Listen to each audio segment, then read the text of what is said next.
Everyone who waits for the second coming assumes the same thing. That when it finally happens, it happens to the whole world at once. A single event, a sky that opens for everybody standing under it. But the oldest book to describe that day in detail does not say that. The Book of Enoch, a text the early church removed and buried, describes the coming not as a rescue for everyone, but as a sorting. It says, "The one who comes is looking for a specific kind of person," and it describes, in unsettling detail, exactly who.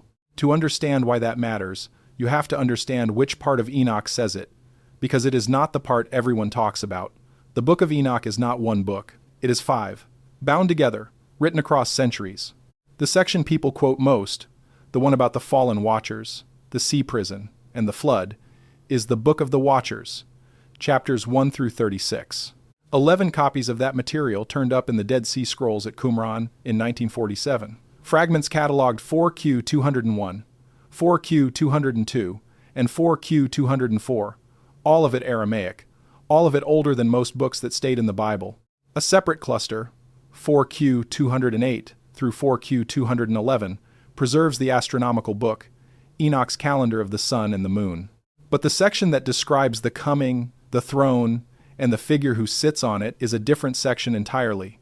It is called the Book of Parables, chapters 37 through 71. And here is the strange part. Of the 11 Enoch manuscripts found at Qumran, not one contains the parables. The single section that tells you who the coming is for is the one section that was not among the scrolls. Joseph Millick, the paleographer who reconstructed most of the Aramaic Enoch fragments, noticed the gap first. He argued the parables were added centuries later and did not belong to the original book at all.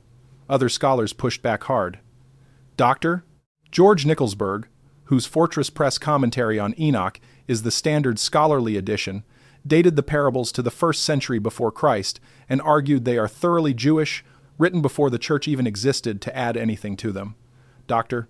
Matthew Black, in his Leiden commentary, treated them as a genuine early witness to how Jews imagined the end. What no one disputes is where the complete text survived, not in a museum vault in Jerusalem, in the highlands of Ethiopia, in Ge'ez, copied and guarded by the Ethiopian Orthodox Church for more than 1,000 years after every Greek and Latin copy had been destroyed. That destruction was not an accident. The Council of Laodicea, meeting around 364, produced a list of which books could be read in the churches and which could not. Enoch did not make the list. Within a few generations, the copies stopped being made in the West, and the book that Jude had once quoted as prophecy became a book you could be disciplined for owning.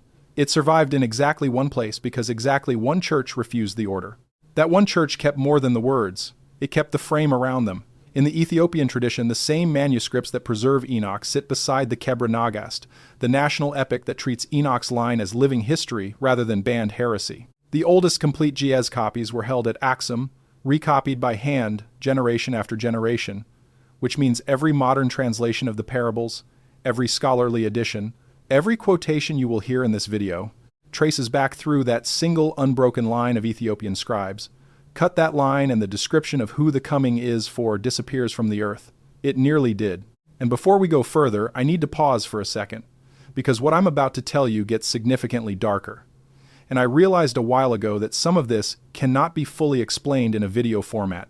The complete reconstruction of the erased profile of the chosen, the 7 marks Enoch says the coming one looks for, the Ge'ez lines that survived only in Ethiopia after every other copy on earth had been burned, and the exact wording of Canon 59, the council's own ruling that ordered the book out. In the Greek they signed it in, I put it all into a written document. It's linked below and the QR code is on your screen. Now let's continue. It helps to remember who the book claims is speaking. Enoch is the figure Genesis introduces in a single strange verse, Genesis 5:24, the man who walked with God and then was not, because God took him. He does not die. He is removed. The Book of Enoch is written as the testimony of that man, the one human who was taken up alive and shown the machinery of the end from the inside. Whether or not you take that literally, it tells you how the ancient readers heard the text. This was not treated as one prophet's opinion. It was treated as a field report from someone who had been to the throne and come back. When you actually read the parables, the first thing that hits you is that Enoch is not describing a doctrine. He is describing a face. In chapter 46, Enoch is shown a vision. He sees one he calls the head of days, an ancient figure whose hair is white like wool. That image should sound familiar. It is the same figure Daniel describes in Daniel 7-9, the Ancient of Days seated on a throne of fire. But standing beside him in Enoch's vision is someone else.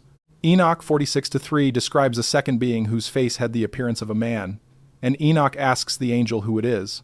The answer he receives is the hinge of the entire book. This is the Son of Man who has righteousness, with whom righteousness dwells, and who reveals the treasures that are hidden. Dr. Ephraim Isaac, whose Gaze translation appears in the Standard Scholarly Collection, renders the title carefully, because the Gaze does something the English blurs. It does not call him a son of man. It calls him the Son of Man, a specific person, chosen and hidden before the world was made.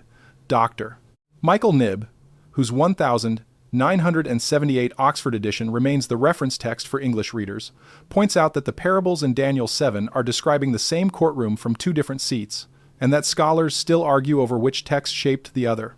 Enoch 48-3 says his name was named before the sun and the constellations of the sky were created. Before the ground existed, this person already had a name.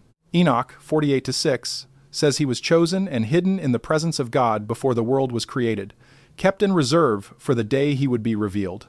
That word, hidden, matters, because it tells you the coming is not the beginning of this figure.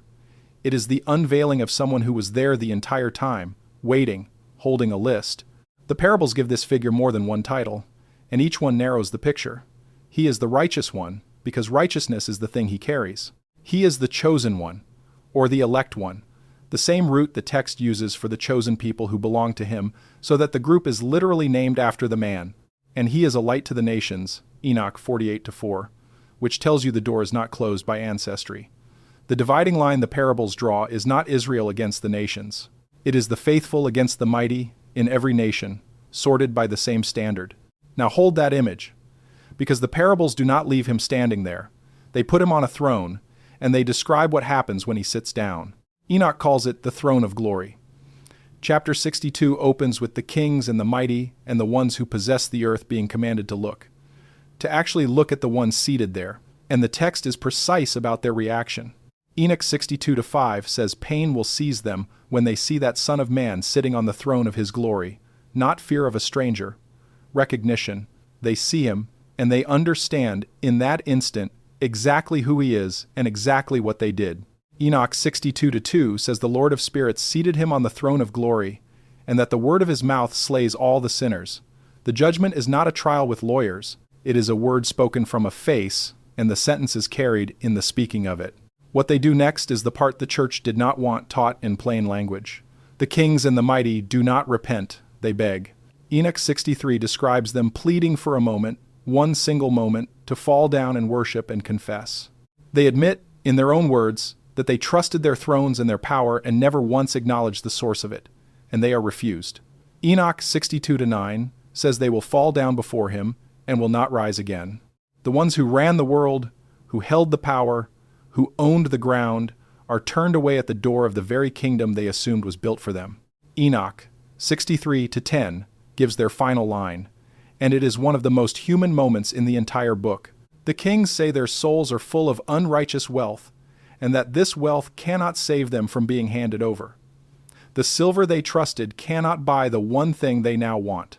And then, Enoch 62-11, they are given over to the angels of punishment, and darkness becomes their dwelling. There is a symmetry to it that the text lingers on. The mighty spent their lives being looked at, and now they are the ones forced to look. They spent their lives making others kneel, and now they kneel and are not allowed to rise. The chosen, meanwhile, the ones the mighty never noticed, are standing in the light watching it happen. Enoch 62-13 says the righteous and chosen will be saved on that day and will never again see the faces of the sinners. The two groups are separated so completely that they lose sight of each other for good. This is the sentence that reframes everything people assume about that day. The coming, in Enoch, is not universal welcome. It is a verdict that has already been decided, and the deciding factor is not power. It is not wealth. It is not even belief in the abstract. Enoch 62-6 says the mighty are cast out because they did not praise the name of the Lord of Spirits, and they put their trust in the works of their own hands. Before we move on to the next passage, stop for a second. What you just heard about the kings turned away at the door is the part that changes everything. But it only makes sense when you see it written out next to the original GES of chapter 62. The 7 marks, the sealed list of names. It's all in the document linked below. Take 5 seconds right now, grab it, and then come back, because what comes next builds directly on it. The link is in the description. QR code is on your screen. So if the coming is not for the kings and the mighty, who is it for? Enoch does not make you guess. The parables describe the other group in as much detail as the first, and they are described almost entirely by contrast. Read carefully. The text gives 7 marks. The first mark is that they needed something to lean on. Enoch 48:4 calls the Son of Man a staff for the righteous, a light to the nations, and the hope of those who are troubled in heart. A staff is for someone who cannot stand on their own. The profile does not begin with the strong. It begins with people who had already run out of their own strength. The second mark is that their names were already written. Enoch 47 describes the books of the living being opened before the head of days, and the chosen are the ones whose names are found in them. Their names were placed there before creation, the same before the world language used for the Son of Man himself. Their identity is not earned at the end. It is recognized at the end. The day does not decide who they are. It reveals a decision already made. The third mark is that they suffered and did not turn. The parables repeatedly place the righteous under pressure from the mighty, oppressed, and killed, and Enoch 47:1 describes the blood of the righteous rising up before the throne as a petition that will not stop until judgment is done. The chosen are the ones who were on the losing side of the world's arrangement and stayed there, rather than switch sides to survive. The fourth mark is that they did not love this world. Enoch 48:7 says the chosen hated and despised this world of unrighteousness and refused to build their security inside it. They lived in the age without belonging to it, treating it as something that was already ending. The fifth mark is loyalty to the name. Over and over the parables tie the righteous to a single thing, the name of the Lord of spirits. Enoch 61:11 has all the chosen and the holy blessing that name together, which is the exact thing the kings admitted they never did.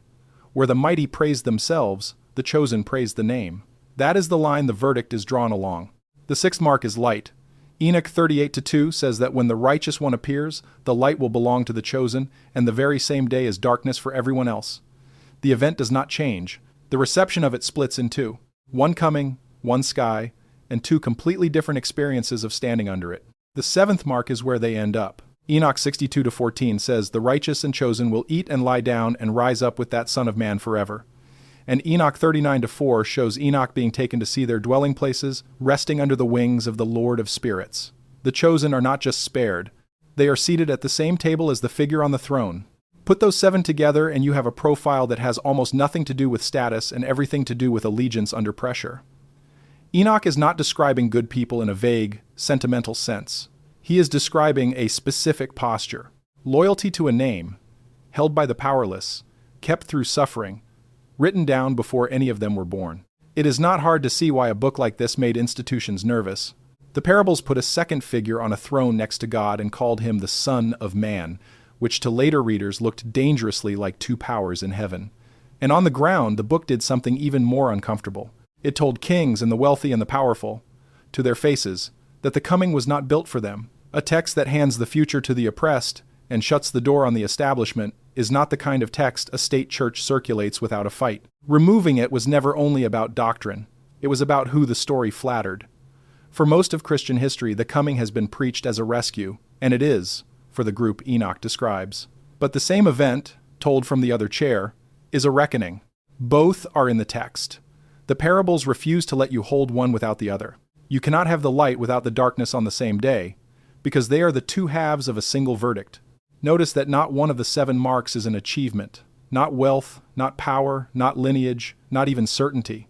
Every mark is either something the chosen lacked, a strength, a standing, a way out, or something done to them, suffering, obscurity, loss. The only active thing on the whole list is loyalty to a name held onto when letting go would have been easier. Enoch is describing people the world would read as failures, and telling you the throne reads them in the exact opposite direction. And here is where the story stops being only a Hebrew story, because the idea that the end is a sorting, a verdict that reads a person against a record, is not unique to Enoch. It is one of the oldest ideas human beings ever wrote down. In Egypt, the same scene is carved on tomb walls 1,000 years before the parables were composed. The Egyptians called it the weighing of the heart. The dead person is led into a hall. The heart is placed on a scale against the feather of Ma'at, the principle of truth and cosmic order, and a verdict is spoken while 42 judges look on. Jan Assmann, the Egyptologist who spent his career on Egyptian ideas of judgment and the soul, showed that the entire goal was to be declared Maheru, true of voice, the vindicated one. Not everyone passed. The Egyptian afterlife was never universal either. It was a courtroom, and the record on the scale decided who walked through into the field of reeds and who was devoured on the spot by the creature waiting beside the balance. A coming, a throne, a record, a sorting. The furniture is different. The machine is the same. The mechanism the Egyptians drew is almost procedural. In the Book of the Dead, spell 125, the dead person recites a long declaration of innocence, denying crime after crime before the assembled judges, and the heart on the scale either confirms the words or betrays them. What decides the outcome is not a last-minute plea. It is a life, weighed against a standard, read back in a hall the person cannot leave. That is the same wall Enoch's kings run into. By the time you are standing at the scale, the weighing is a formality. The verdict was written into how you lived. In Babylon, the same structure appears in yet another shape. Thorkild Jacobson, whose work on Mesopotamian religion remains foundational, described a divine assembly that gathered to decree the fates of the coming year and a set of objects the Babylonians called the Tablets of Destiny. Whoever held the tablets held the power to fix what would happen and to whom. Destiny in Mesopotamia was not a feeling. It was written, it was recorded. It could be read off a surface, and in their myths, it could be stolen. There is a tablet in the excavation records from the ancient city of Ur, logged by Leonard Woolley's team, and then quietly dropped from every published catalog, written in a script older than the civilization it was buried under, describing exactly that, a record of destinies held by a being who was never meant to have it. The tablets of destiny sit at the center of the oldest Mesopotamian myths, for the same reason the Book of the Living sits at the center of Enoch. In the Babylonian creation epic, the god Marduk wins the right to rule by taking the tablet of destinies and fastening it to his own chest, and in the older Anzu story, a monster steals that same tablet and briefly holds the fate of the gods in his hands. Control the record, and you control who lives. It is the same logic Enoch runs, only Enoch removes the theft entirely. In his version, the record cannot be stolen, cannot be bought, and cannot be edited at the door. That single detail ties all three traditions together and separates Enoch from them in the same stroke. Egypt weighed the heart at the very end. Babylon wrote destiny on tablets that could be seized in a war between gods. Enoch pushes the writing back before the beginning, before the sun, so that nothing done during a life can add a name that was not already there or erase one that was. The record is not a scoreboard filled in as you go. It is a list that was closed before the first day, and the coming is only the moment it is finally read aloud. And the oldest Mesopotamian story of all, the Epic of Gilgamesh, is itself a story about a man who wants to be one of the exceptions and is told plainly that he is not. Immortality is not for everyone. It was granted once, to one man and his family, and the door closed behind them. Even in the story the Babylonians told about the flood, the survivors are a chosen few, and everyone else is water. Even the Sumerian king list, the driest administrative document Mesopotamia produced, carries the same instinct. It divides all of history into before the flood and after it, and it treats the flood as the great sorting. The moment the record was reset and only a remnant carried through. The idea that history bends around a single catastrophic separation of the saved from the drowned is not a Hebrew invention.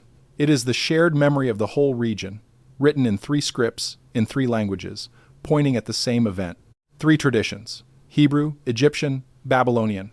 None of them borrowed from the others in any simple way, and the scholars who study them, Nickelsburg, Assmann, Jacobson, are careful never to flatten one into another.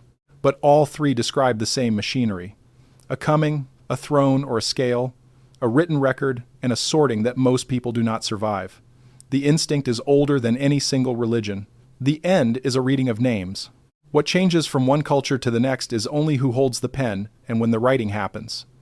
Enoch's answer to both questions is the most absolute of the 3: one hand and before time started. Which brings us back to the Bible that removed Enoch, because the Bible never fully removed it. There is one place in the New Testament where a writer quotes Enoch by name, word for word, as though it were scripture. It is the letter of Jude, near the very end of the canon. Jude 1:14 says that Enoch prophesied, and then quotes him. Behold, the Lord comes with 10,000s of his holy ones, to execute judgment on all.